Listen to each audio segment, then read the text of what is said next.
Hey everybody, welcome to That Expert Show, where you help run the show. I'm Anna Canzano. Thanks so much for joining us today. We are talking about reinventing high school. How many times have you heard somebody say, gosh, I wish I'd learned that in high school? Is there something about high school that you think should be changed? If you could go back to your high school years. Our guest today is a fascinating person who is on her way to innovating a new way to educate kids. She is a former high school social studies teacher and professional development leader turned education disruptor. She is the founder and executive of Lark Academy and Lark Institute, which is essentially a high school program that has been redesigned for the 21st century. Joining us live is Elizabeth Dowell. Elizabeth, thank you so much for being with us. Hi, thanks so much for having me. I love what you're doing because it's different. It's looking at education and how it has always been taught here in America, at least for some time now, for more than a century. And you're trying to figure out how you can make it more applicable to today's world. What are the issues that you think need to be addressed in modernizing education? Yeah, I think one of the things that we often ignore in education right now is student development. We don't really talk about socio-emotional wellness. We don't really talk about holistic interdisciplinary content. We don't talk about content in context. And that is how the world works. So by isolating all the subjects, by putting kids isolated on their own campuses without being able to interact with the world, really regulating them to, a grade band, a very specific industrial model, we have created an artificial world for them that we often call a waiting room, right? We have all kinds of language around high school that's, just wait, or, you'll survive high school. You just have to get through it, jump through these hoops. And I feel like all of that language is really showing that this system is pretty broken and could be far more relevant and applicable and purpose driven for today's youth. One of the reasons that it's structured the way that it is goes back, to the late 1800s, and I don't think most people know that.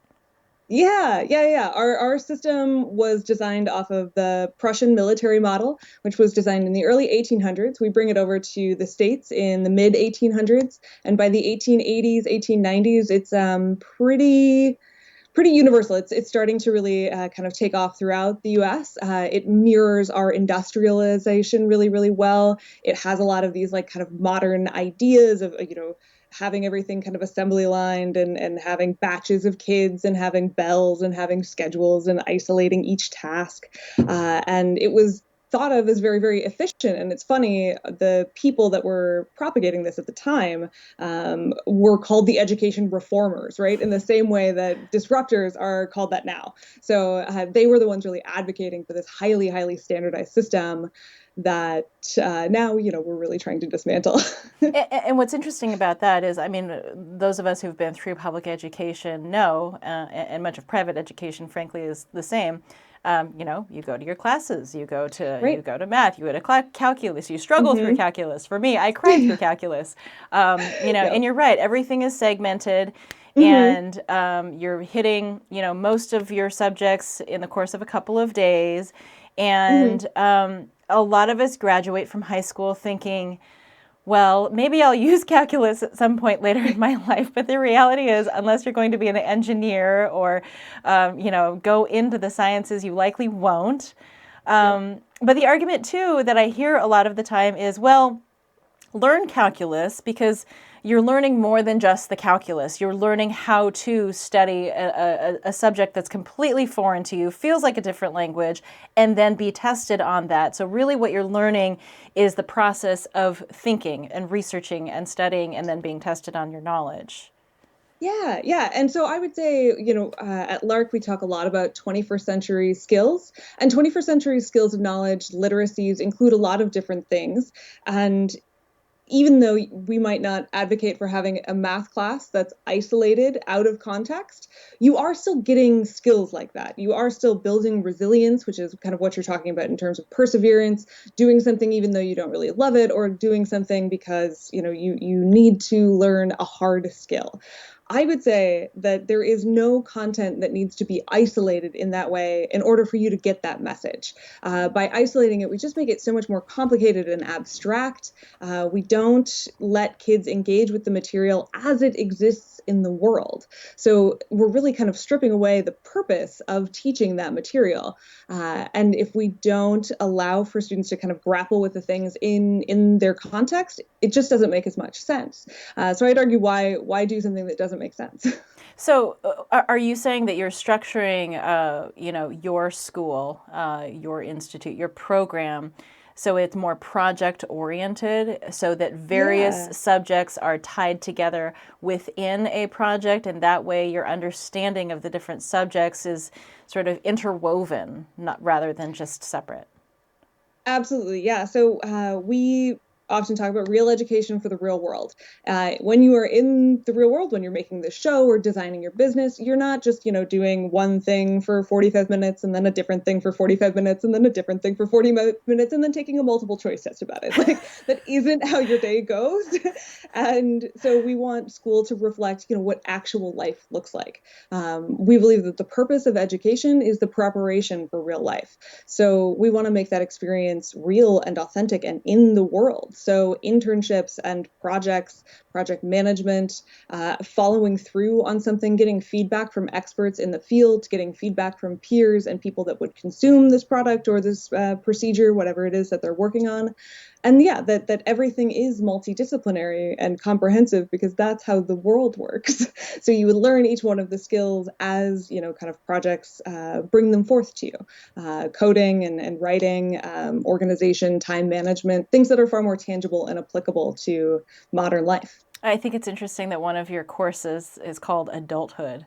because the whole subject of adulting is something that I talk about with younger people, people in their 20s that are trying to get started in life. They don't know how to fill out a 1040 easy when when it's tax time. They don't know, when it even came to applying for financial aid for college, the whole process was overwhelming for them. Resume building, establishing your personal brand, networking with adults in the field that you think you want to go into. It's foreign to many people. And I think you're on point there where it's like, yes, let's teach high school, especially juniors and seniors, these skills that they're going to need starting out of the gate. Absolutely. And they are developmentally ready for those skills. It is far more, again, tangible, real stuff. This is what everybody does in their day-to-day life. And we somehow are not addressing that or even having a conversation about it in high school. The Adulthood 101 classes actually came out of me teaching economics for years.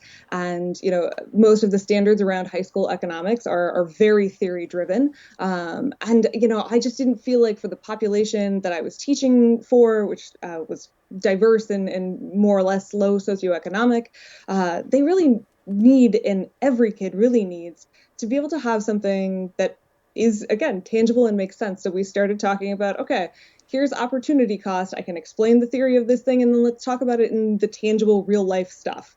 How do we read a lease? How do we know when we're signing a credit card contract, what that's asking us, how that's going to work, what implications that might have, teaching them how, credit scores happen, which is information that, many of my peers don't necessarily know. And that stuff is key. I don't know why we don't have it in high schools. There used to be a little bit more of it with home ec, but we've lost all of that sort of curriculum with budget cuts over the last, 30, 40 years. So yeah, Adulthood 101 is key. I think I was fortunate enough to have a course in high school called Personal Finance, where we learned how to balance a checkbook and things like that.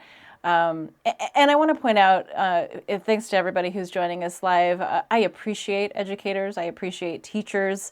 I'm a product of public education, and I value teachers more than anything right now, especially in the last few months of this school year as we were homeschooling the kids in the midst of the global pandemic. We're not here to criticize the work of teachers and their spirit.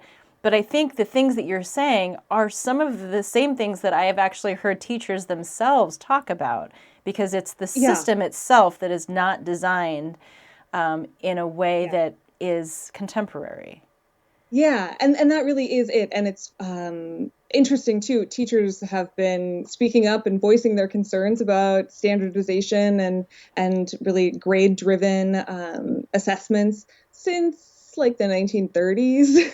So it's been a conversation of 100 years where teachers are, being told that this standardization is necessary so that students can easily access universities and easily transfer between states.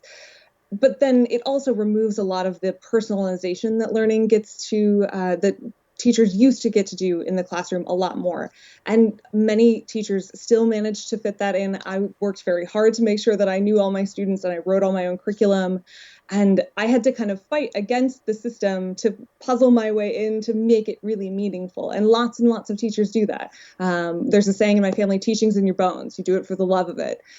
So teachers are incredibly important, and I, shout out to all of my teacher friends. Yeah, but absolutely. the system really isn't for the 21st century, and we have an opportunity right now with the global pandemic to really stop doing all the things that don't work and reassess and take a minute and say, why have we been doing that kind of habitual thing when we've really moved past the point of that being super useful. SATs and ACTs, for example, most universities are not dealing with those for 2021, and many of them have said that they're not going to think about them again in the future, that they're no longer relevant. And that's an incredible shift, and I think a really important shift, because a standardized test at the end of the day is more about getting a number that's comparable to another student and not so much about what you've learned. Yeah, I think it's easier for colleges to have that as a That's why they benchmark do and it. eliminate, a certain portion of the population that simply doesn't apply with a high enough GPA or a high enough standardized test score. But what you're saying is really eye-opening. The idea that there are universities that will just do Yeah, away with the SAT or yeah. ACT requirement and not go back to it. So, in the And absence it's of like that, 60 of the top 100. So we're talking yeah, about prestigious Harvard, Yale, the big schools. yeah. And they are often the trendsetters. They are the ones that started the grade system for K-12 to kind of begin with also. Huh, interesting.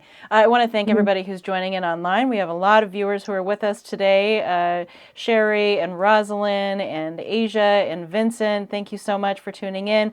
We want to explain this is That Expert Show. We do it in partnership with the Oregonian. We're interviewing Elizabeth Dowell today, who is the founder of Lark Academy, which was designed to be a private high school, essentially, a program redesigned, and you were just about to launch as the global pandemic broke out.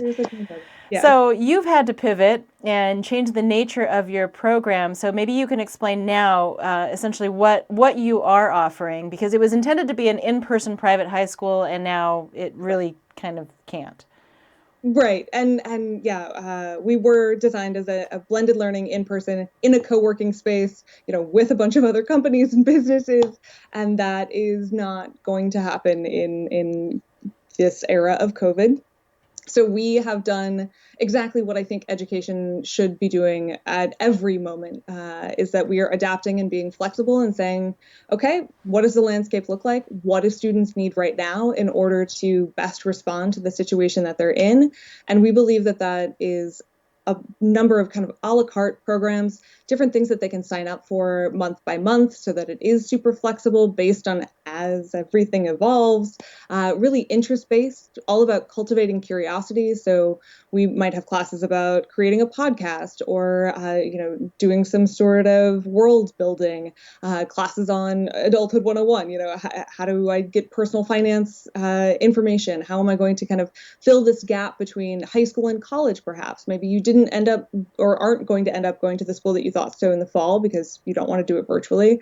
We can have options for that, and kids can get support, have a community, meet online, still have socialization, and be pursuing interests so that there's joy in learning. It's really about keeping the mind active and staying stimulated. It's not so much, I think, about worksheets or filling bubbles on a test. So we are focused really on that. And then we'll have a cohort also that does a project-based learning with us, with a mentor, and they'll identify a problem that they want to solve and go through the process of actually creating that thing and getting the project management skills, time skills, social emotional support, all of those sorts of pieces that were going to be more core to our initial programming. And it's open to anyone. Everything's just charged by course, so it'll be really easy and accessible for families. So could you go through that program in lieu of high school? I mean, if there's a parent or a family watching this that says, my kid just isn't really, the way that high school is designed now traditionally just doesn't really work for them. Can you go through your program and then use what you gain from that program to then apply for college?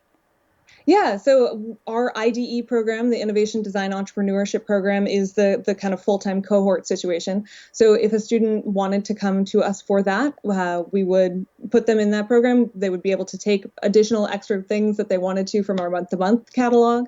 And yeah, we are working in partnership with the Mastery Transcript Consortium.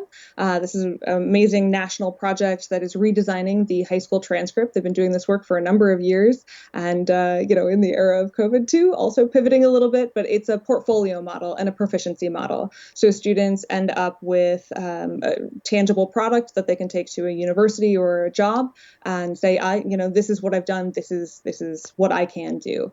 And already universities are accepting this. They had their first round of graduating students this past year. Again, they're working in tandem with places like Stanford and other major universities. So they are designing a product that will definitely be acceptable broadly and easy to read, which is the other part that colleges want. Yeah, I think that, people assume that to apply for college, you need a phenomenal GPA, or at least a 3.2, maybe and better, and that you need a decent SAT and ACT score. But that isn't necessarily the case. I mean, there are a lot of kids who are homeschooled who don't ever take the SAT. You don't have to take a standardized test. You don't have to apply with a standardized test. Yeah. I didn't take the SATs, and I have multiple degrees and went to a number of different universities. You don't need all of these different things. It has become the social norm. It has become the cultural expectation that students have these pieces, and that cultural expectation has been really dictated by college admissions programs. That said, deans of 165 universities have also gotten together and released a letter this week that says, we don't want you to be focusing on academic or extracurriculars or things like that if that's not a thing that you can be doing right now. That the number one thing on their list that they want from students is self-care. They want students to give themselves some grace and make sure that they are doing the best that they can for themselves, their families, and their communities. And that's a really great message to see those deans putting out there and saying, we're going to waive the kind of more rigid test score, grade band, AP and IB systems. If your plans have changed, we're going to be flexible in response to that because the world is changing rapidly and we all need to be a little bit more flexible in understanding what is and isn't possible and what plans we might have had need to change. And that might be uncomfortable, but it might be for the best in the long run. We have folks chiming in on Facebook. Again, I want to thank everybody who's joining us live. I appreciate the conversation. Chris on Facebook is saying he would make high school start later, more like 9:30 or 10. Absolutely. Yeah, I think and that's districts part of our programming too. 10 a.m. Is great. 9 a.m. is good. Anything before that, science says, don't do it. There is a ton of research out there that talks all about the adolescent brain development and that really trying to get them to do significant academic work prior to about 8, 9 in the morning just isn't effective. Their whole diurnal cycle is knocked off due to hormonal development and growth. And we acknowledge and accept that when it happens to little kids, the under 5 set, and we don't acknowledge it really when it's happening to adolescents, but it is the second largest period of brain growth. So they really do need to be supported in that, and we really do need to recognize the neurocognitive development of these people so that they can do their best work. We're hobbling them by making them show up at 7 a.m. for 0 period AP calculus. They could do a lot better if they were doing it at a different time of the day, and that seems like an easy solution. However, it's very complicated because it adds parents and society and cultural expectations and a lot of other difficulties. Right, right. Yeah, pickup times and whatnot. That's an Hmm. interesting point that you make. We have Lainey on LinkedIn as well chiming in saying that she's glad that we're looking at reinventing high school. She says she would love to share best practices on, and maybe you can interpret this for me, stackable industry recognized credentials that transfer from high school to community college to Hmm. university along high demand career paths, i.e., CNA or cybersecurity. What does she mean by Hmm. that?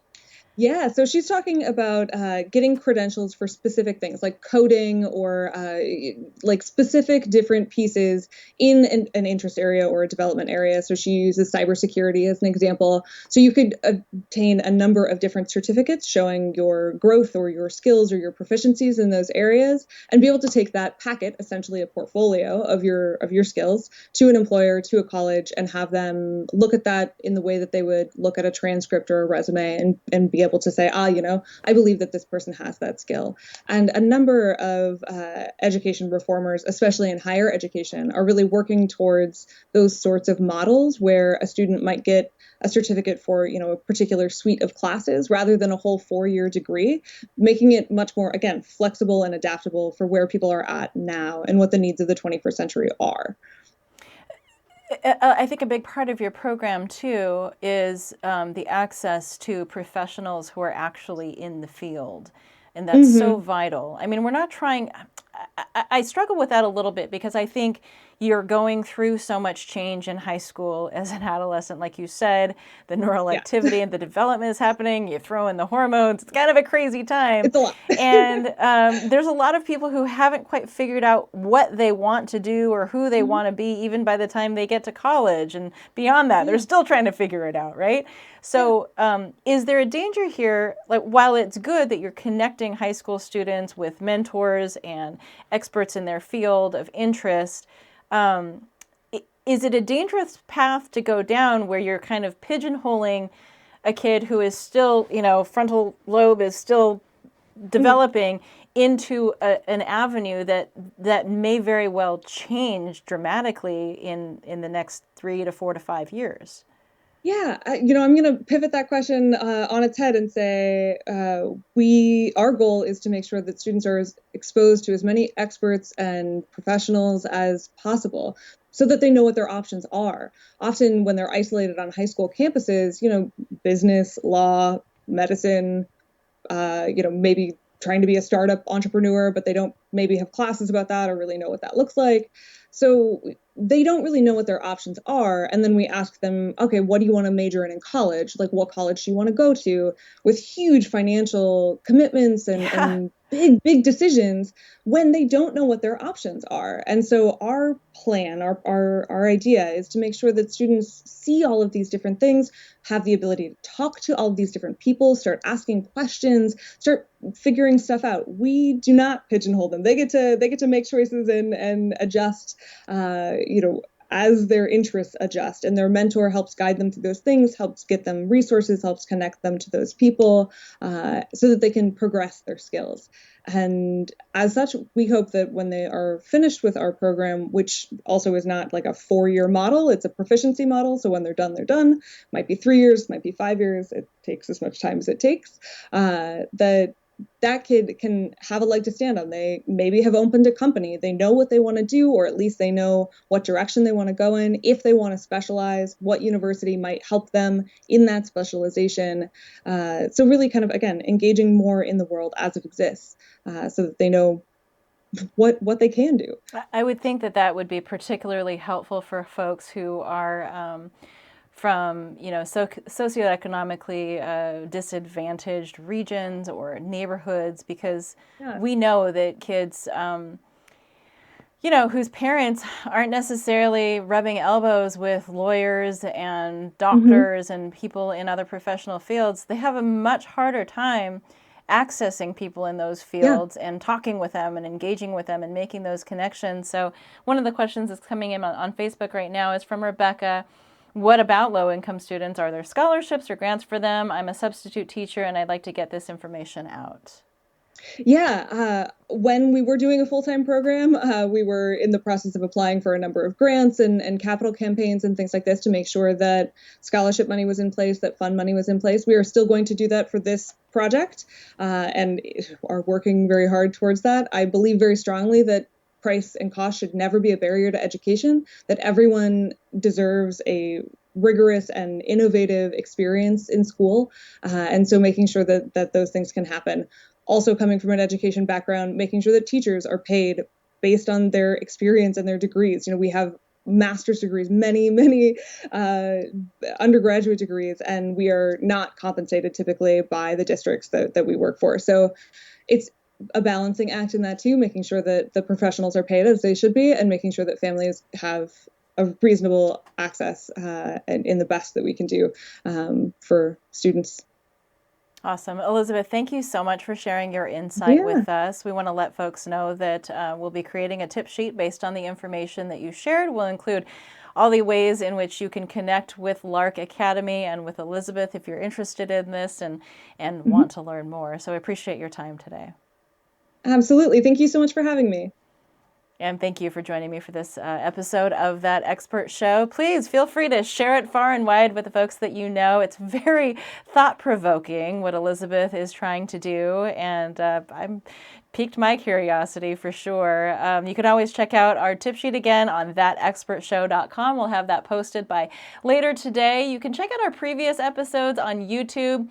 And we also put our information, our episodes out as podcasts. So if you're just into listening to content, you can check us out on Apple iTunes, Google Play, Stitcher, Spotify, TuneIn. Hit a subscribe so you can be alerted for future episodes. Connect with me, if you will, on Facebook, Twitter, and Instagram. Just look for Anna Canzano. I'm always looking for your topic ideas, your guest ideas, things that you want to hear about. That's the whole nature of this show. So if you happen to see one of those profiles, give me a like so we can be in dialogue about that. And again, spread the word about That Expert Show. It's really here to help make you smarter, healthier, and happier. And it's a two-way conversation. So appreciate you taking part today. And it is That Expert Show where you help run the show.